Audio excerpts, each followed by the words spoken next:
Acabar con la pobreza y cuidar la naturaleza es el título de este libro que he publicado. No he pretendido en ningún momento con la publicación de este libro que sea un libro de entretenimiento con una serie de ideas más o menos bonitas que quedan bien, pero en el fondo irrealizables.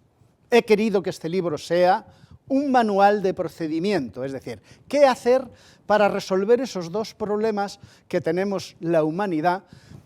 Los dos problemas más importantes después del problema más grave, que es evitar las guerras, son acabar con la pobreza y cuidar la naturaleza.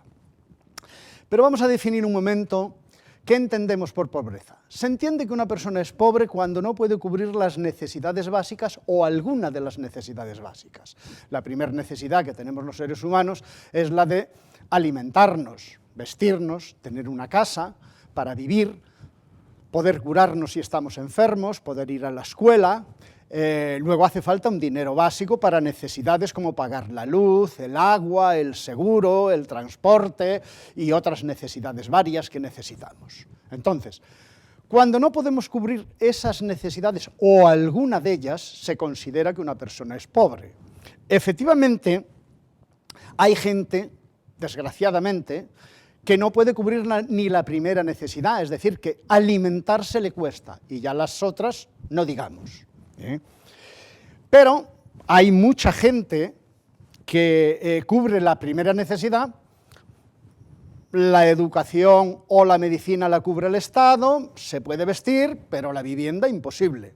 Imposible comprar una vivienda, imposible pagar un alquiler, e imposible también conseguir lo indispensable para los gastos necesarios. Entonces, una persona puede ser de pobreza máxima o de pobreza no máxima, pero que entra también dentro de lo que se entendería pobreza porque no puede cubrir las necesidades básicas. Bien, y yo digo, ¿cómo puede un pobre dejar de ser pobre?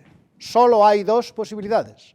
Una, que le toque la lotería o que cobre una herencia de un tío rico, lo cual no ocurre nunca, y otra, que tenga un trabajo con un salario que le permita cubrir las necesidades básicas. Es decir, que un pobre deja de ser pobre en el momento que cobra el primer salario, que le permite cubrir esas necesidades. Por lo tanto, tenemos que concluir que la principal causa de pobreza es la falta de trabajo. Yo digo, el paro es el padre de la pobreza. La pobreza es la madre de la miseria, y la miseria es la escuela precisamente donde se genera todo el desarraigo social que afecta también, además de a los pobres, a los que no son pobres. Por lo tanto, tenemos que luchar contra la pobreza, y luchar contra la pobreza creando empleo. Bien, en la segunda parte, el segundo problema, es decir, que es el cuidado de la naturaleza. ¿Qué entendemos por cuidar la naturaleza? Pues por cuidar la naturaleza entendemos administrar con racionalidad los recursos naturales que tenemos a nuestra disposición. Nosotros no somos los últimos pobladores de este planeta. Detrás de nosotros están nuestros hijos, nuestros nietos, los nietos de nuestros nietos y los nietos de los nietos de nuestros nietos. Por lo tanto, nosotros debemos de dejar para las generaciones venideras aquellos recursos que estamos consumiendo que no son renovables, es decir, petróleo hay el que hay, gas hay el que hay, carbón hay el que hay, metales, hierro, estaño, aluminio, oro, plata, hay la que hay, no hay más. Cuando se acabe, se acabó. Y de momento no están los sustitutos. Aparecerán los sustitutos, avanzaremos, habrá investigación, pero en principio no los tenemos. Entonces, lo primero que tenemos que hacer es consumir con racionalidad esos recursos naturales. Y por otra parte, generamos un segundo efecto, que es la contaminación. Si nosotros quemamos petróleo, consumimos petróleo, quemamos petróleo, contaminamos la atmósfera. Si quemamos carbón, la contaminamos más. Entonces, sin entrar en el debate de si hay cambio climático o no hay cambio climático, y no quiero entrar en eso porque yo no soy especialista y tiene una gran controversia, pero es suficiente razón que un aire contaminado es mucho más perjudicial para la salud que un aire limpio. Un aire limpio es mucho mejor para la salud y, por lo tanto, no debemos de contaminar el aire. Eliminar la contaminación a ser posible. Si contaminamos el agua, pues sabemos demasiado que no tendremos vida en los ríos y al final ni podremos beberla. Si contaminamos la tierra, nos ocurrirá exactamente lo mismo. Si consumimos toda una serie de materia orgánica en la producción de cosechas y no le devolvemos la materia orgánica a la tierra, pues también terminaremos agotando, digamos, la materia orgánica. Tenemos que entrar, digamos, en una sociedad de consumo, no de usar y tirar, que es lo que estamos haciendo ahora, una especie de depredación, sino de usar, reparar y reciclar. Eso es a lo que tenemos que tender. Por eso, las dos partes tenemos que solucionarlas. Este libro lo desarrollo en 6 propuestas básicas para resolver estos dos problemas. El primero es el efecto perverso de los impuestos al trabajo, que yo llamo cero impuestos al trabajo. A ver, ¿qué entendemos por impuestos al trabajo? Pues el ejemplo es, por ejemplo, un trabajador que cobra 2.051 euros, el 60% es el salario neto que él recibe. El 33% de los 2.051 euros es el costo de seguridad social y el 7%, 144 euros, es el costo del IRPF. En realidad, los impuestos al trabajo que paga este trabajador es el 40%. Bien, mi propuesta es eliminar los impuestos al trabajo, este 33% y ese 7%, trasladándolos al producto terminado. Es decir, el trabajador seguiría cobrando lo mismo, pero lo incluiríamos sobre el producto, es decir, un 5% como ejemplo para reutilización y reciclaje, un 10% de impuestos a las materias primas y un 25% de seguridad social. Viendo aquí los dos ejemplos, tenemos el ejemplo que es como está actualmente, 60%, 33%, 7%. Mi propuesta es 60%, sigue cobrando el trabajador, 5% reutilización y reciclaje, 10% materias primas y 25% seguridad social.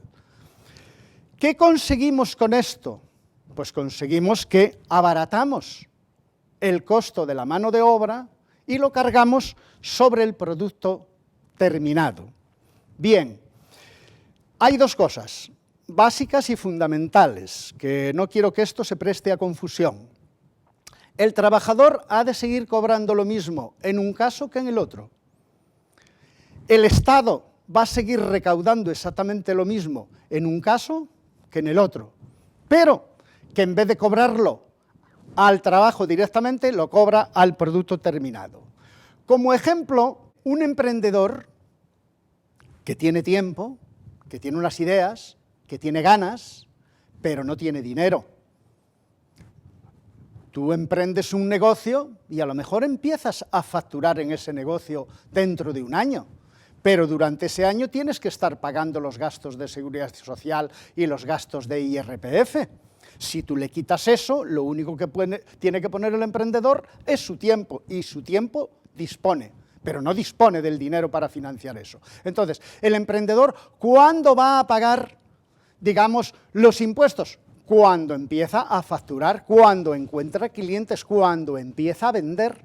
Cuando empieza a vender es cuando empieza a pagar impuestos. Mientras no venda, no pagará impuestos. Los impuestos deben de estar siempre directamente relacionados con lo que se vende, nunca con lo que se trabaja. Por eso hablo yo de que los impuestos deben de ser al producto terminado, no a las personas por el hecho de trabajar.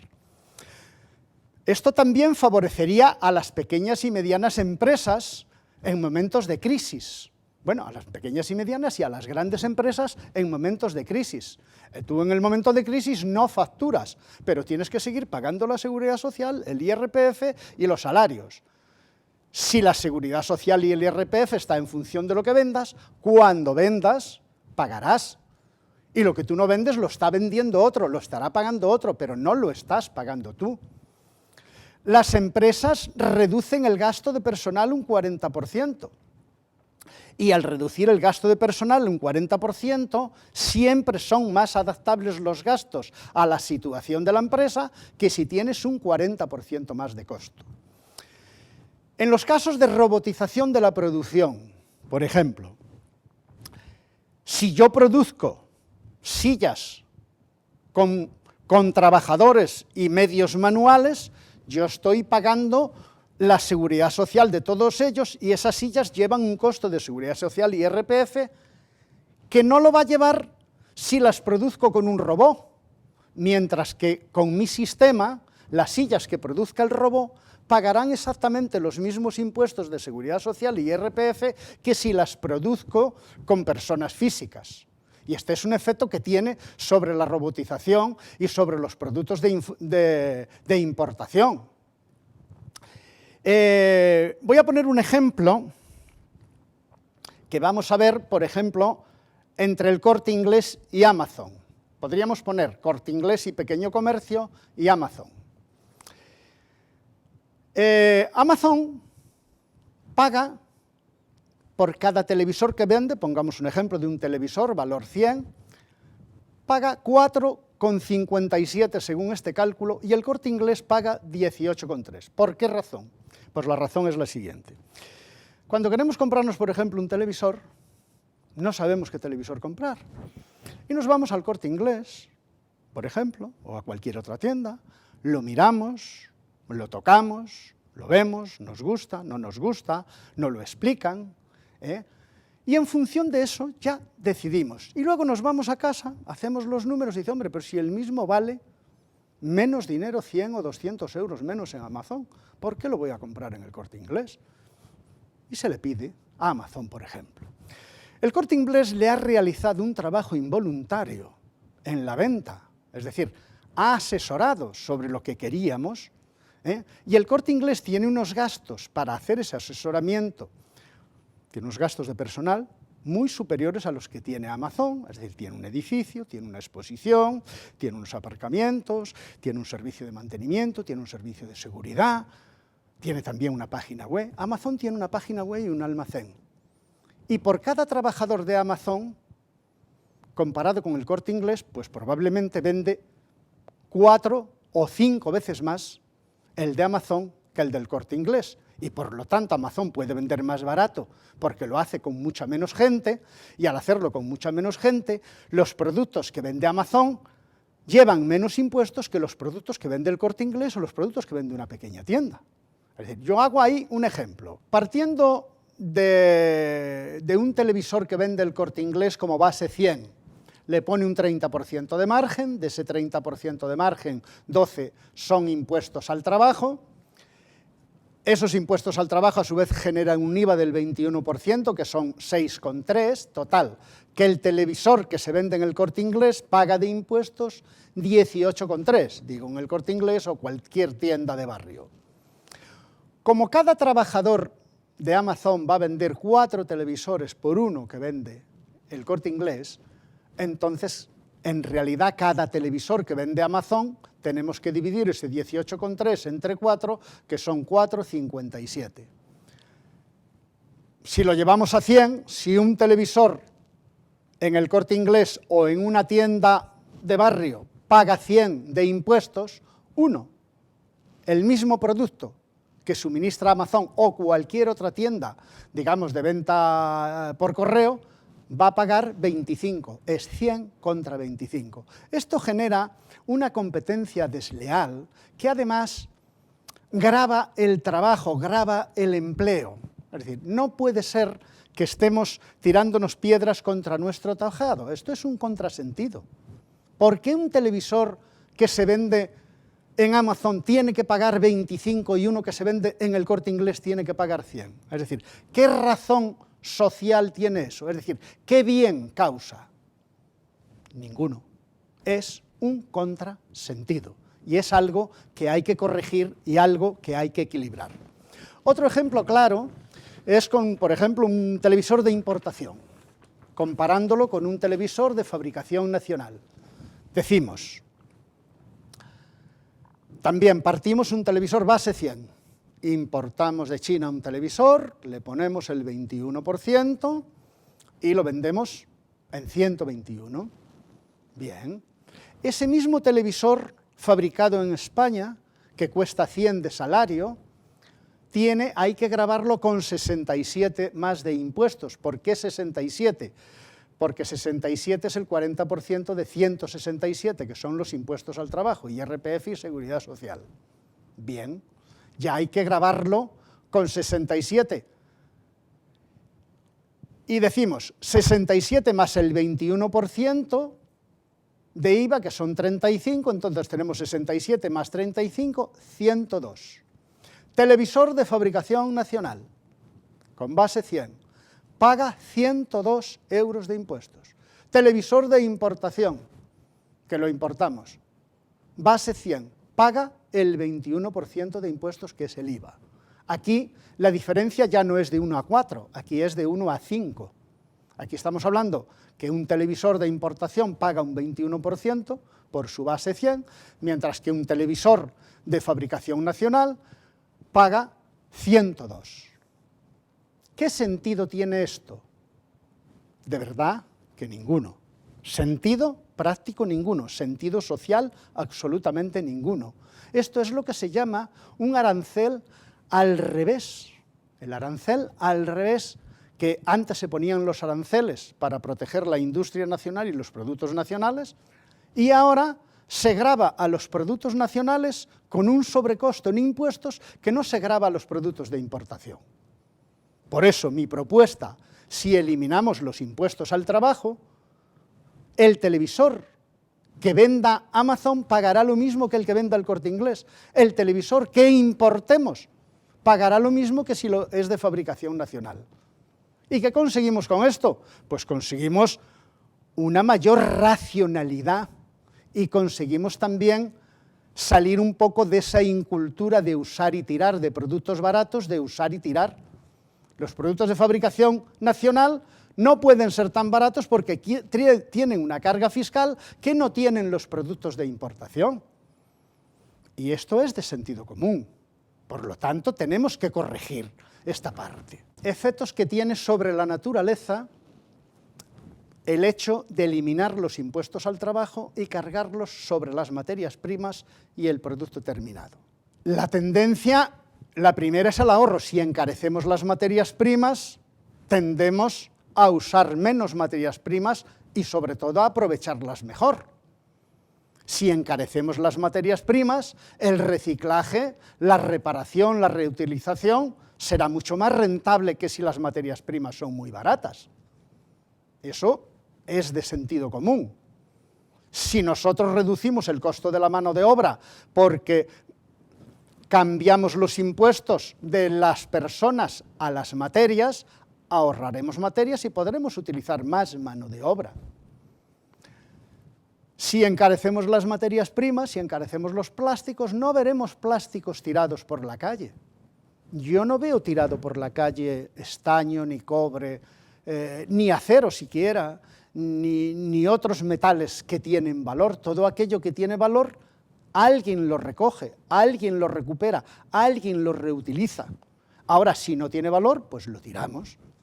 El día que los plásticos sean caros, será muy rentable una alternativa al plástico. Surgirán envases alternativos al plástico, como es lógico, y será muy rentable fabricar y vender y producir envases alternativos al plástico.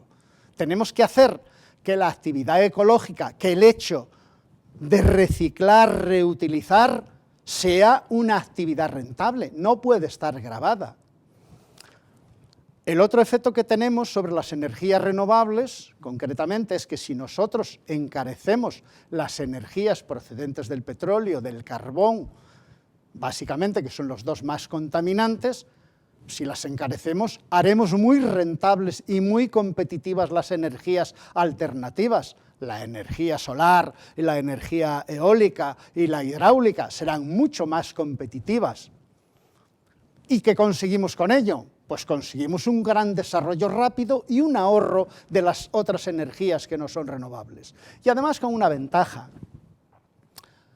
Todos los países no tienen petróleo, todos los países no tienen gas, pero sí todos los países tienen más o menos sol, tienen más o menos viento, tienen más o menos agua. Es decir, que eso tendería a que todos los países sean autosuficientes en la producción de energías y que al final van a ser más baratas.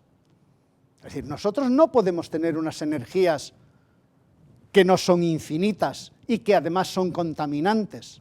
Tenemos que promocionar las nuevas energías, pero tenemos que promocionarlas con sentido común.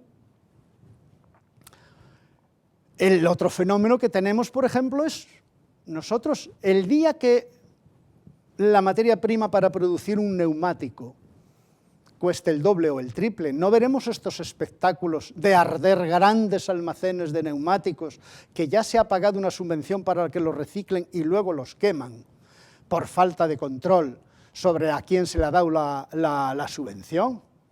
El día que recauchutar un neumático, hacer un neumático ecológico, sea más rentable que hacer un neumático de usar y quemar, ese día los neumáticos se recogerán por la calle. Es decir, nadie tirará neumáticos y nadie quemará neumáticos como nadie quema cosas que tienen valor. Por lo tanto, tenemos que darle valor al neumático que se ha usado. Es decir, el neumático tiene, de toda la materia prima que se emplea para hacer un neumático, el desgaste que ha sufrido es la banda de rodadura, y la banda de rodadura es a lo mejor un 5% del total del neumático. No es lógico que haya que quemar ese neumático, destruirlo o mal utilizarlo.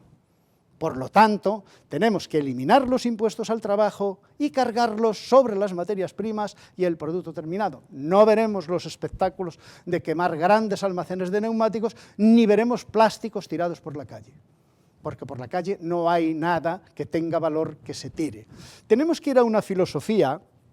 Yo pongo siempre un ejemplo que ponía Del Carnegie, tenía un gran libro, Cómo ganar amigos, y decía, ¿cómo conseguir que alguien quiera lo que usted quiere? Pues muy sencillo, dándole lo que él quiere. ¿Qué es lo que queremos nosotros? Que cuando llevemos los envases a reciclar para que luego sean lavados y reutilizados, nos paguen dinero. Ocurre como con los carros en los supermercados. Es decir, yo recuerdo cuando llegan los supermercados, los primeros a Madrid, que el carrito de la compra, pues decían con muchos carteles en todas partes que los dejáramos en las zonas de aparcamiento. Casi nadie dejaba los carros en las zonas de aparcamiento, había un montón de carros sueltos por todas partes. A alguien se le ocurrió ponerle un monedero al carro en el que había que meter 100 pesetas para sacar el carro. Entonces, al día siguiente, todos dejábamos el carro en su sitio para recuperar las 100 pesetas. ¿Qué ocurrió? ¿Que de la noche a la mañana todos nos hemos vuelto más civilizados, más ecologistas y más amantes de los animales? No, nada de eso ocurrió. Ocurrió que queríamos recuperar las 100 pesetas y entonces nos comportábamos y dejamos el carro en su sitio.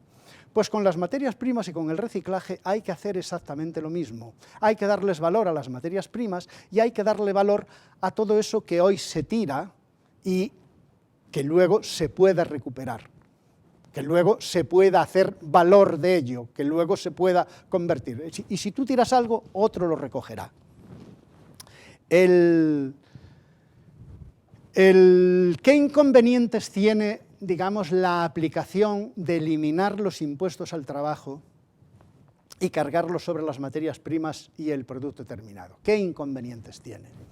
Bueno, pues los agoreros dicen, no te dejarán en la Comunidad Económica Europea, vas contra la globalización, vas contra el libre mercado, es un arancel más y es imposible. Rigurosamente falso. Es decir, eso, lo que yo propongo, no es aumentar los impuestos, para nada, ni reducirlos tampoco, eso es motivo de otro debate. Yo lo que pongo es trasladar los impuestos de las personas al producto que realizan las personas, al fruto del trabajo que realizan las personas. Y hay impuestos especiales, se puede estar dentro de la Comunidad Económica Europea y perfectamente poner este impuesto. Y hay impuestos especiales ahora mismo, pues bueno, ¿qué son los impuestos? Un impuesto a la electricidad. En España hay un impuesto a la electricidad que no tienen otros países. Cada país tiene un impuesto a los combustibles, el que a él le parece. Los impuestos al alcohol, ocurre exactamente lo mismo. Hoy en España hay un impuesto al alcohol que paga lo mismo una botella de whisky que procede de Escocia con 40 grados que una botella de whisky que se produce en España con 40 grados. Paga el mismo impuesto. Los impuestos al tabaco, que es un impuesto especial, es decir, los impuestos a las telécolos, a la matriculación de vehículos. En España hay un impuesto a la matriculación de vehículos que no hay en otros países. Por lo tanto, mi propuesta es perfectamente encajable en la legislación actual y tal como están, digamos, estructurado el sistema impositivo y el sistema de recaudación. Solo hay que pensarlo un poco. Los impuestos al trabajo, quizá me repito, son una aberración moral e intelectual. Y son una aberración moral porque generan paro, desempleo. Y el paro, lo digo, es el padre de la pobreza es la madre de la miseria, y la miseria es la madre de delincuencia y mil formas de inestabilidad social. Entonces, lo primero que tenemos que hacer es generar empleo para todos. Y por eso hay que trabajar, y en esa dirección tienen que ir las políticas.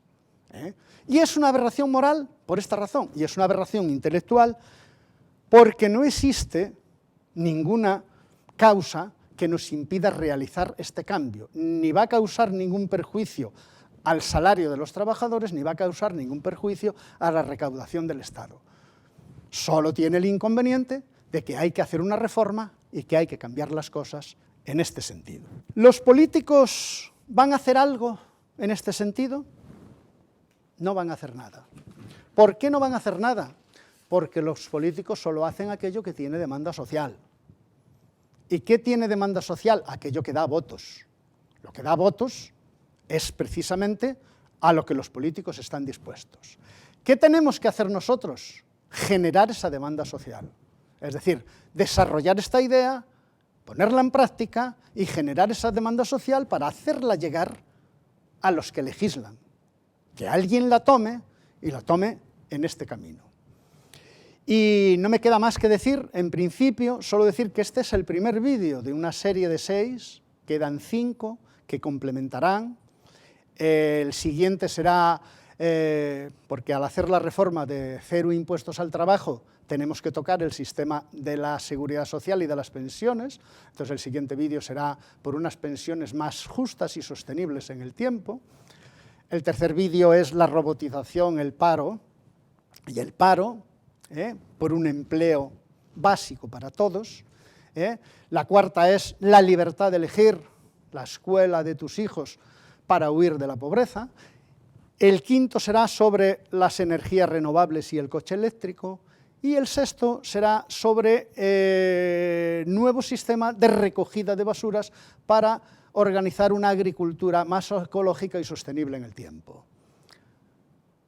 Nada más me queda que decir, solo proponerte que un gramo de acción vale más que una tonelada de lamentación y pongámonos manos a la obra.